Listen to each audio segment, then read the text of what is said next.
The shrimp skewers were sweating on the silver tray, wilting under the July sun, when Celeste Dryden leaned across the table in her lavender blazer and designer shades. Her perfume was sharp, expensive confidence, and her smile was tighter than the skin on her forehead. She raised her mimosa with the same hand that had signed off on 3 terminations that week. Then, with the tone of a woman offering praise, she said it. "You're too dependable to lead Selvine, but you'd make a great support system." I didn't flinch. Not when the word support cut through the air like a blunt instrument. Not when her tone, all sugar and silk, told me she thought it was a compliment. I simply smiled, slow and subtle, like someone who had just confirmed what they already knew. Celeste clinked her glass against mine lightly, as if sealing a favor, and turned her attention back to her phone, thumbing through emails while muttering something about TikTok metrics.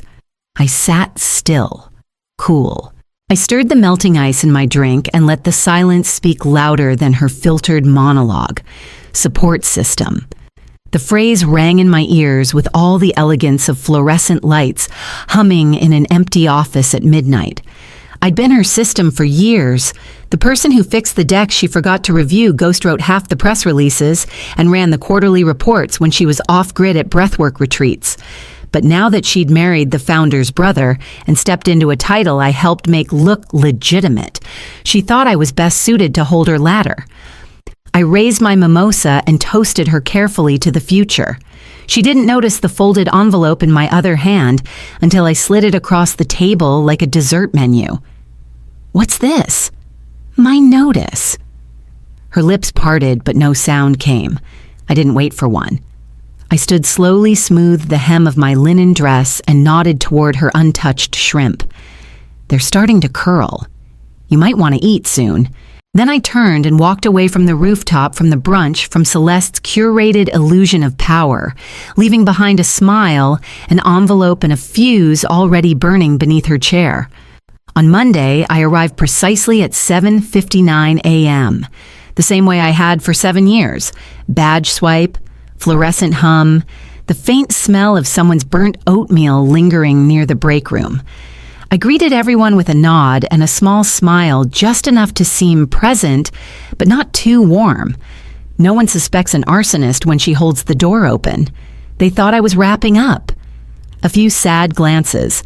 Karen from marketing left a little succulent on my desk with a note that said, "Best of luck on your next chapter," in that bubbly handwriting she used on birthday banners. I thanked her. Then I opened a private browser window and logged into my second workspace. The folder was labeled Vacation Photos. Inside it, no sunsets or beaches, just the anatomy of a corporate fraud. File by file, I began pulling the threads. Monthly bonus justifications. Approval chains that didn't exist. Slack exports where Celeste referred to our interns as cheap energy. Everything carefully time-stamped, organized, stored. My fingers moved quickly, but my heart stayed still. This wasn't panic. It was precision. I'd never needed to hack the system I helped build it. I knew which departments shared drive access without encryption, which servers backed up automatically to cloud mirrors, and exactly which shared folders Celeste had edited during silent hours. When you're invisible long enough, people forget you can see everything.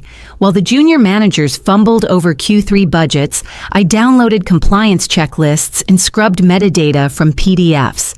I made copies of project briefs she claimed as her own complete, with tracked changes, showing my revisions.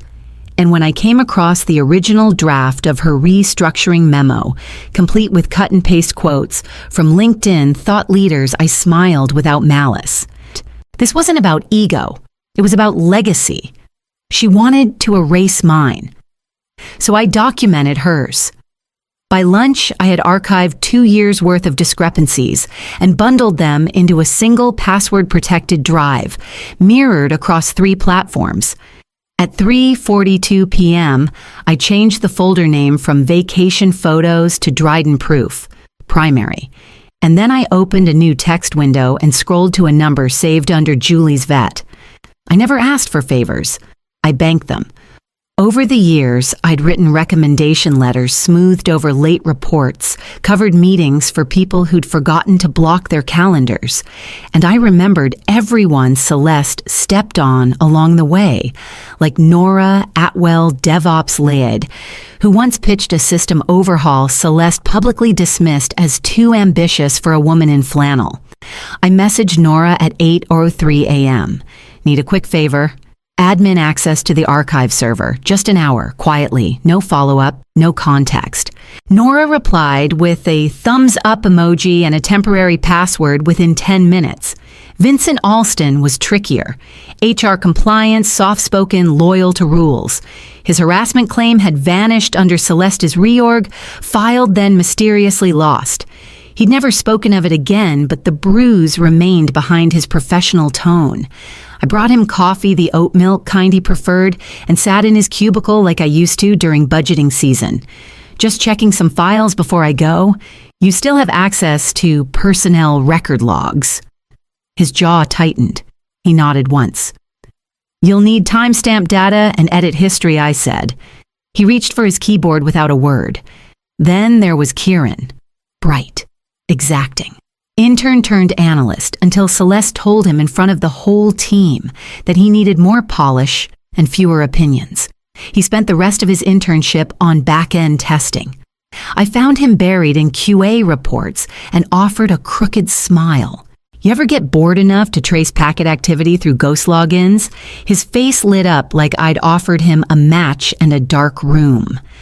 I've been mapping anomalies for months, he said. Thought I was crazy. I didn't tell him he wasn't. I let him show me the map. It didn't take much.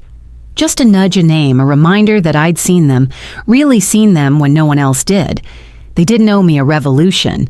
Just a few misplaced permissions, a swap of a folder name, a delay in syncing. At 5:12 p.m., I closed my laptop and sent a single message to the contact labeled Julie's Vet. A time, a location, nothing more. Julie was never real. But for over a year, Julie's Vet had lived quietly in my contacts list, tucked between lunch spots and vendor extensions.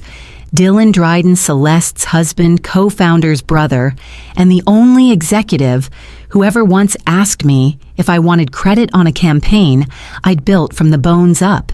That night, I sat on the edge of my bed, thumb hovering over the name. I typed 3 words, "We should talk." I didn't explain. I didn't ask. 3 minutes later, the read receipt popped up. Another 10 and a reply. Pine and Vine, tomorrow. 9:00 a.m. No greeting, no questions, just a place and a time. I arrived early and ordered peppermint tea. He came 5 minutes late wearing a jacket he hadn't bothered to press and eyes that looked like he hadn't slept since Q1. He didn't hug me. I didn't stand.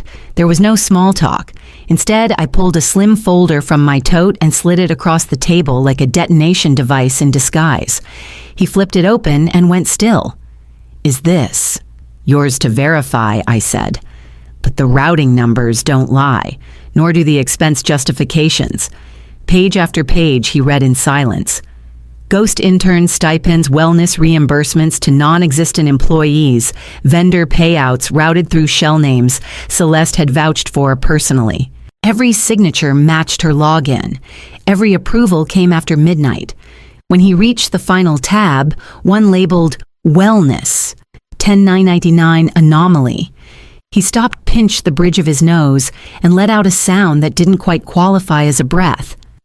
"How long have you had this?" he asked. "Long enough to know it doesn't matter if I burn the place down. It's already hollow inside." He nodded slowly. "Do you still trust Claire Brenner with my afterlife?" His eyes sharpened. "Good.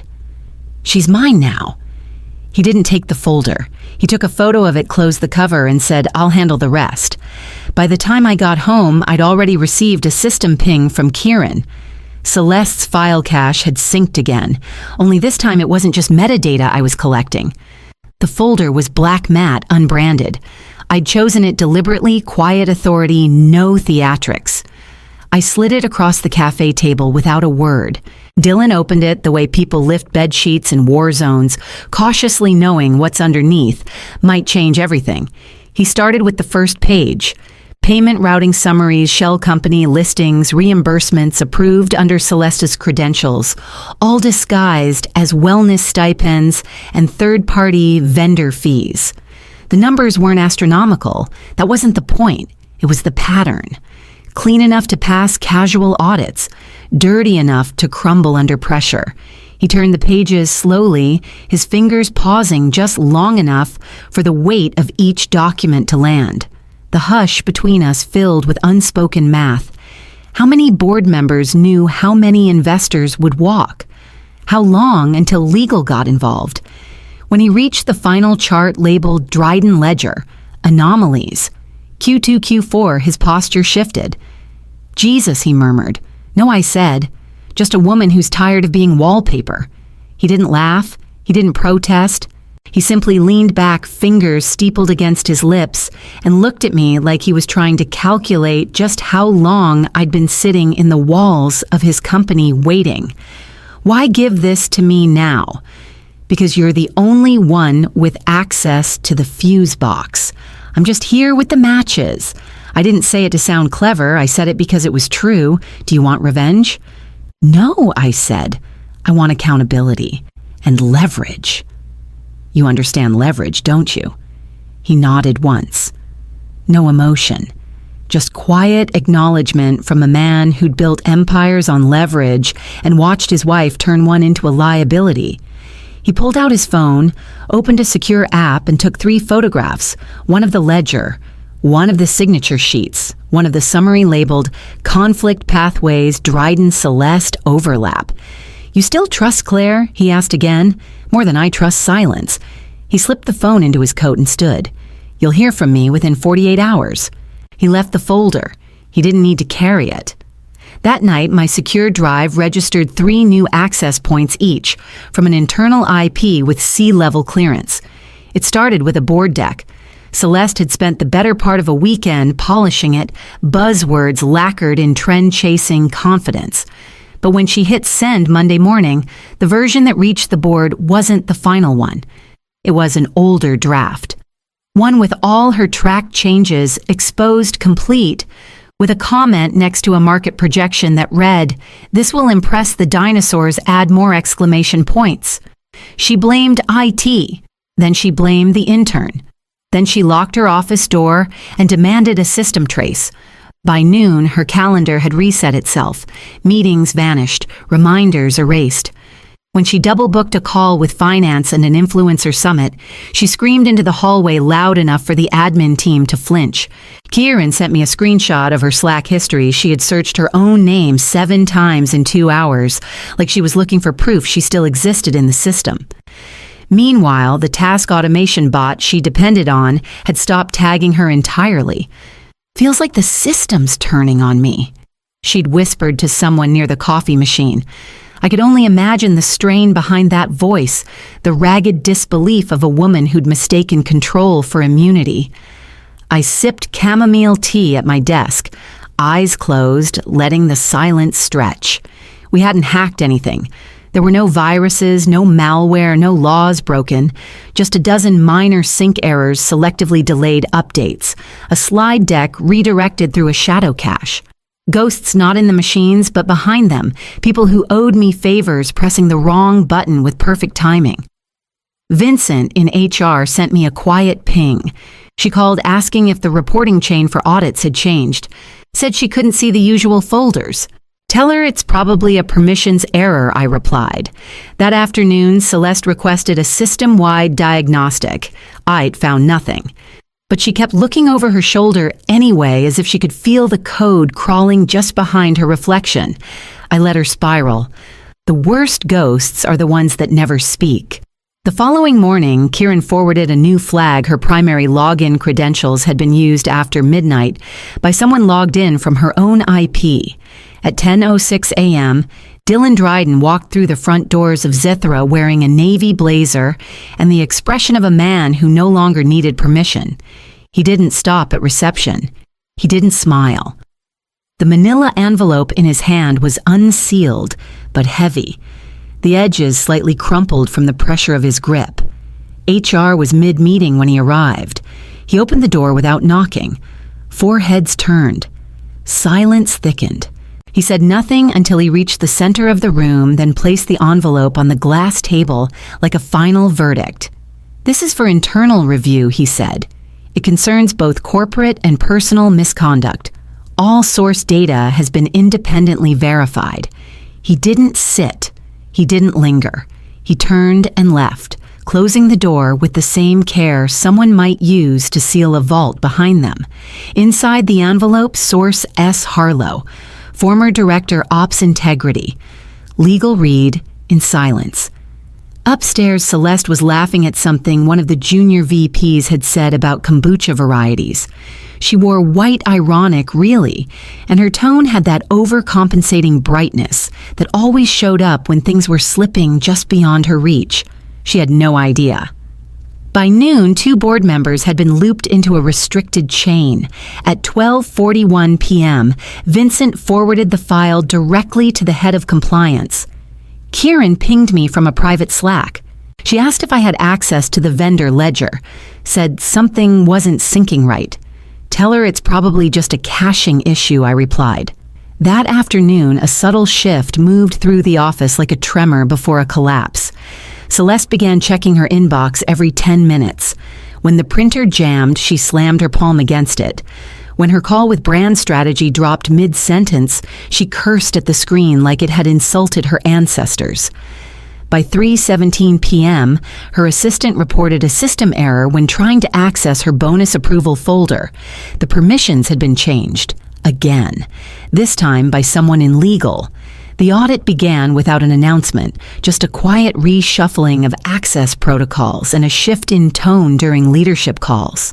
Legal stopped smiling. Finance became elusive. Compliance stopped CCing her altogether. At 9:23 a.m., Celeste's expense card declined during a breakfast order. By 10:40, her calendar auto-wiped itself. Reminders gone. Meetings missing.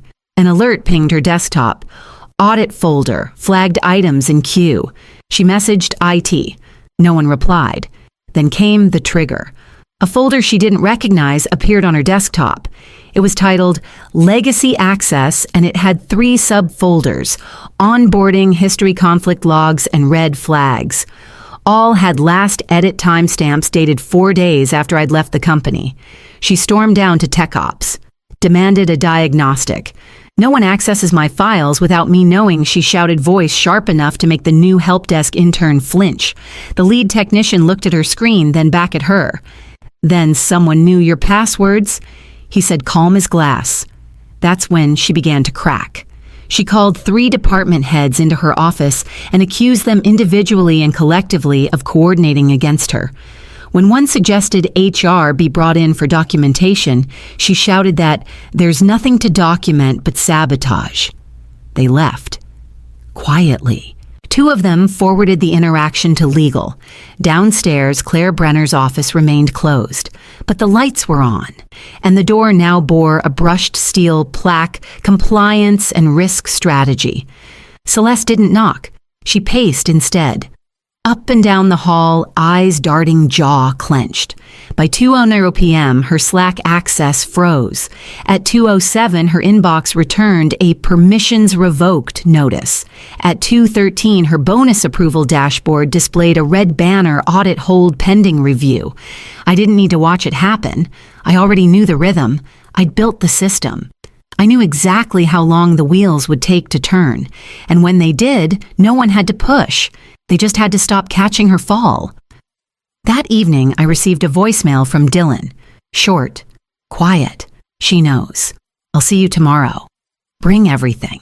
The board convened in the glass-walled conference room at 10:00 a.m. sharp. I wasn't there, but I didn't need to be. Everything that mattered had already arrived.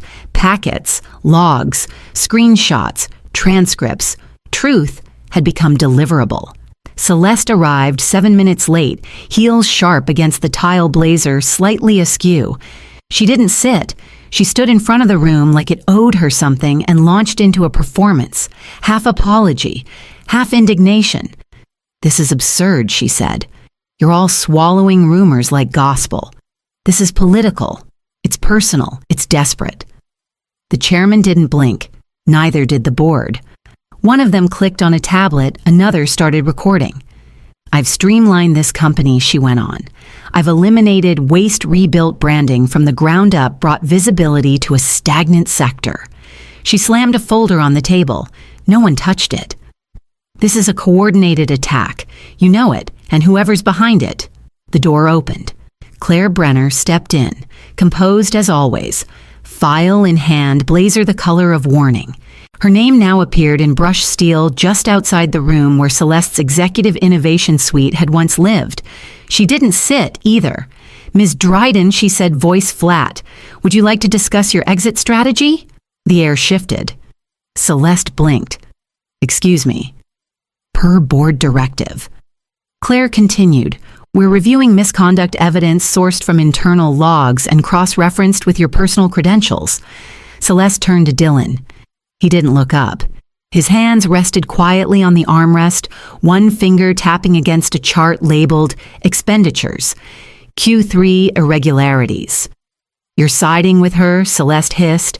"I'm siding with the data," Dylan replied. The chairman cleared his throat. "We'll give you privacy to consult counsel, Ms. Dryden. We recommend you take this time to reflect." No one raised their voice. No one pushed her out. But when she finally sat, it wasn't in the chair she used to command, it was in the one closest to the exit.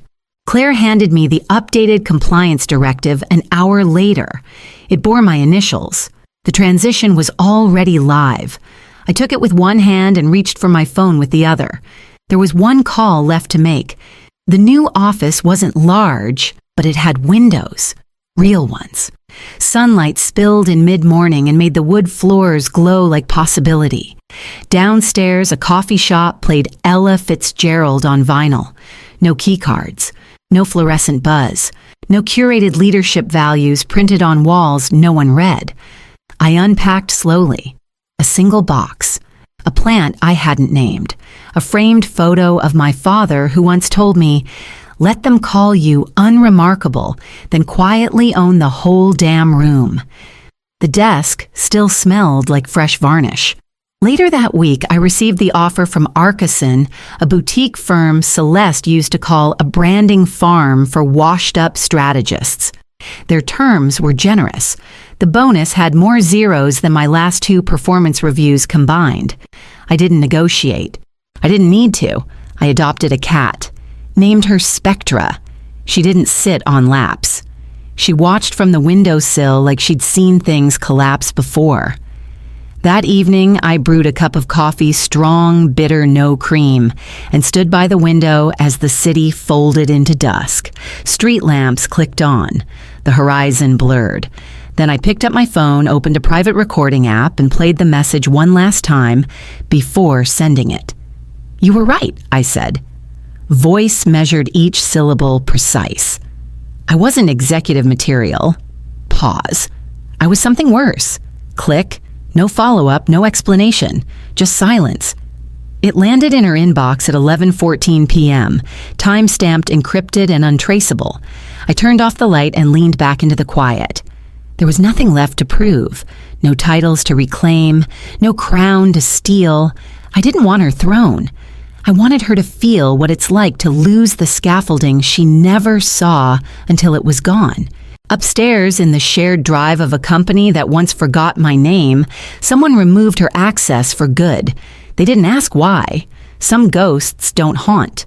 They build, then disappear.